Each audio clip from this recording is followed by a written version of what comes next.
वहीं विधानसभा में कांग्रेस का अविश्वास प्रस्ताव गिर गया। इस दौरान दोनों पक्षों में जमकर बहस हुई, लेकिन दिलचस्प बात यह दिखी कि प्रस्ताव पर चर्चा के दौरान कमलनाथ ही नदारद दिखे। तो सवाल है कि जब बड़े नेताओं की ही उदासीनता है तो फिर सदन में अविश्वास प्रस्ताव किसके भरोसे लाया गया।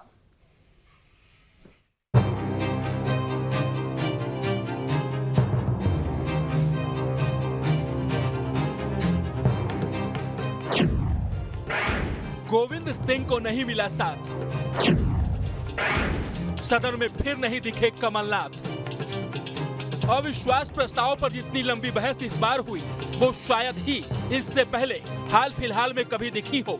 सीएम शिवराज अपना दौरा छोड़कर सदन में मोर्चा संभालते रहे, कांग्रेस के आरोपों का जवाब देते दिखे।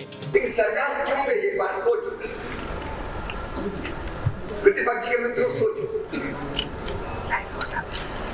सरकार गई क्यों? आपने 5 महापाप। दिलचस्प बात ये रही कि जिसने सरकार के खिलाफ अविश्वास प्रस्ताव जताया था उसके ही बड़े नेता कमलनाथ सदन से नदारद रहे। सदन में चर्चा होती रही, उधर कमलनाथ सिरोंज में सभा करते रहे।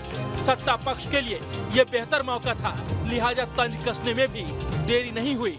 आप अपना एक नेता चुन लें। हालांकि कांग्रेस का तर्क है कि नेता प्रतिपक्ष गोविंद सिंह पहले दिन सदन में मौजूद थे और चूंकि नेता विपक्ष ने ही अविश्वास प्रस्ताव दिया था, लिहाजा कमलनाथ के रहने की कोई दरकार नहीं थी। लेकिन सवाल ये है कि आखिर कमलनाथ ने जरूरी चर्चा में गोविंद सिंह को अकेले क्यों छोड़ दिया? क्या कमलनाथ की सदन में जाने को लेकर ही दिलचस्पी कम रही है?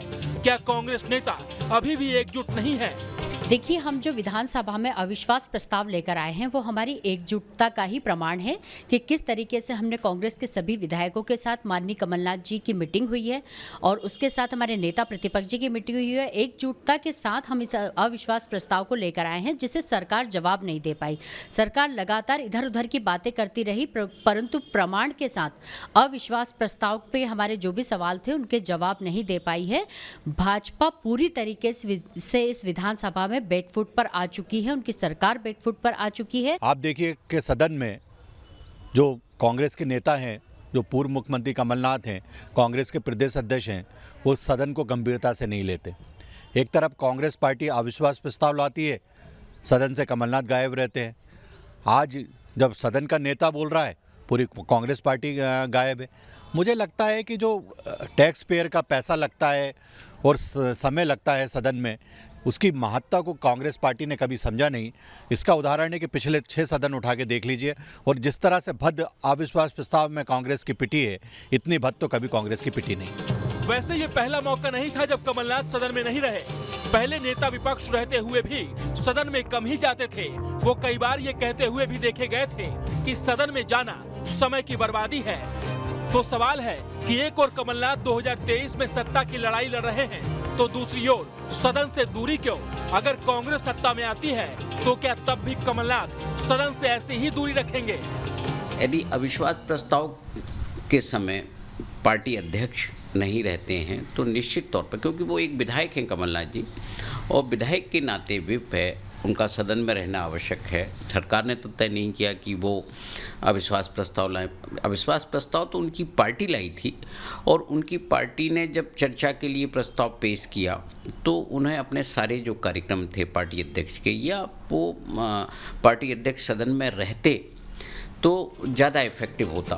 वजह जो भी हो, लेकिन वरिष्ठ सदस्यों की सदन से दूरी चिंता का विषय भी है, क्योंकि जिस सदन में जाने के लिए पूरी लड़ाई हो रही है वहीं से रुचि कम होना लोकतंत्र के लिए ठीक नहीं है। वैसे भी सदन कम ही मौके पर इतना चल पाता है, ज्यादातर समय तो हंगामे में ही बर्बाद होता है और इसी बहाने को सदस्य ढाल बनाते रहे हैं।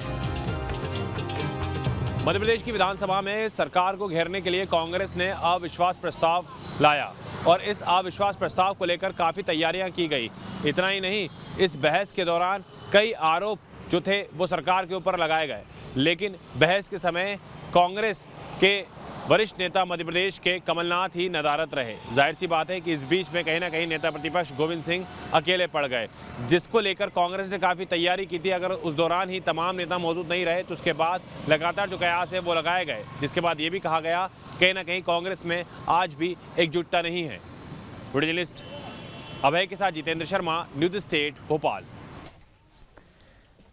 अब इसमें खबर तो यह है कि कमलनाथ का पूरा फोकस जमीनी तैयारी पर है। 2023 के लिए वो लगातार सक्रिय हैं। समय की कमी की वजह से ही नेता प्रतिपक्ष का पद भी उन्होंने छोड़ा था।